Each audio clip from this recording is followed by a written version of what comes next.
You're born in Shurima, a thriving empire with ascended gods. You train in your early childhood and grow up to be a strong, honorable warrior. The priests of the Sun Disk notice your potential and offer you to ascend. You accept, grow golden wings, and become one of the most powerful god warriors. You maintain peace for your people and even defeat other gods. Things are going great. Until the next door vassal rogue state your ancestors enslaved decides to do an uprising. You mobilize your forces and go to stop the rebellion. Everything is going smoothly until it turns out their mages are using void magic. The sky shatters, and nightmarish purple light lights the sky. You fight bravely against the void, but lose most of your brothers and sisters to unspeakable horrors. You and some of your ascended siblings manage to survive, but the horrors you experienced corrupt your mind. You lose your sanity, your people, and even your wings. You and your crazy ascended god siblings start fighting each other due to lack of leadership. Your battles are so devastating that you start destroying what's left of your empire. The mortals rename you from the Sunborn to the Darkin, meaning the Fallen in ancient Shuriman. As the honorable general that you are, you try to unify your fellow Darkin, until you realize that one of them is using blood magic to put all other Darkin under her control. This infuriates you, and you rename this Darkin from Xolaani to Coward. There she is! The coward of Pantheon! You vow to destroy Xolaani and her dishonorable methods. Your violent conflict draws the attention of the Aspects. These are celestial beings that live beyond the physical realm of your world. The Aspect of War, Pantheon, takes it upon himself to stop you.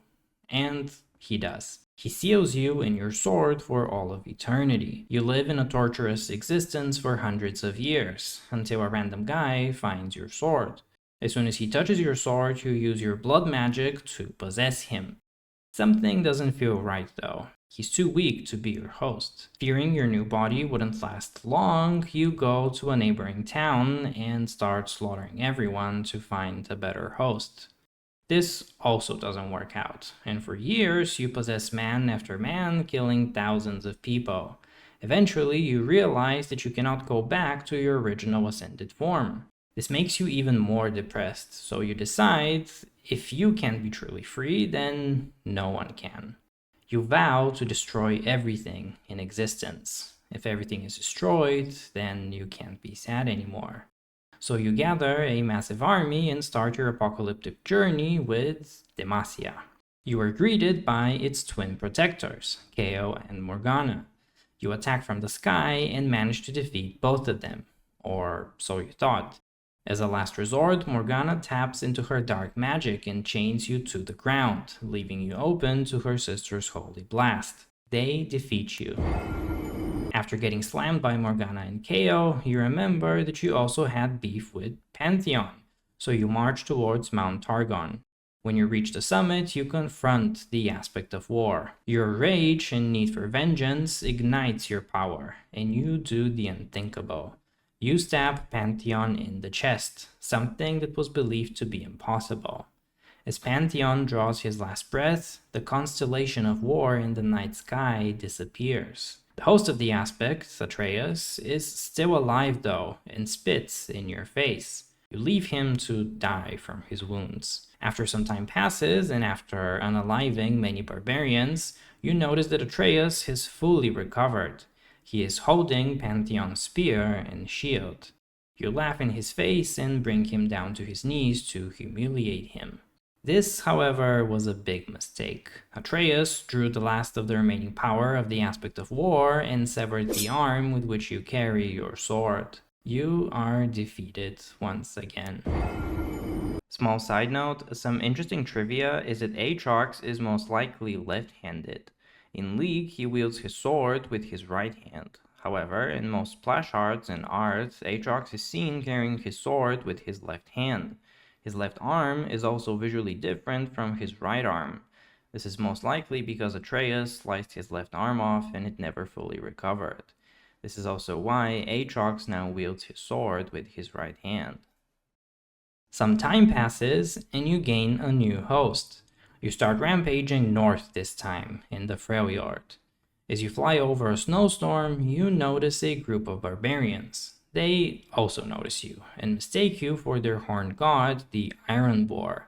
They start praying to you, and you thank them by unaliving them. One of the barbarians, whose name is Trendemir, tries to attack you, so you give him a good beating. It looked like he had died, but then he miraculously woke up. Turns out that when you were beating him, you also imbued him with your darkened blood magic. The resilience of this human impresses you, and you make a mental note that he would make a great host. You are interrupted, though, by the sudden reawakening of Xolaani. Even though she's a couple continents away, you sense her cowardly presence. Your blood starts to boil with rage, and you immediately go to rally the rest of your surviving darkened friends. You find Xolaani and Ikatia, but it turns out she's way stronger than before. She's so powerful that she manages to corrupt most of your darkened friends to join her side. This doesn't sway you though, and you start attacking all of them. You fight viciously and intensely. You are the strongest. The ruthlessness of your battle is felt throughout Runeterra, so much so that even the aspect of justice senses you and descends to stop you. You start fighting with another familiar enemy, her daughter, Kao. This battle is so chaotic that even Rise joins the fight. He manages to put both you and Xolaani in a timeout using the World Runes, some of the most powerful artifacts in the world. You are once again stopped. What will you do next? No one knows for sure, but one thing is certain. I am not a king, I am not a god, I am Aatrox! I am the world ender!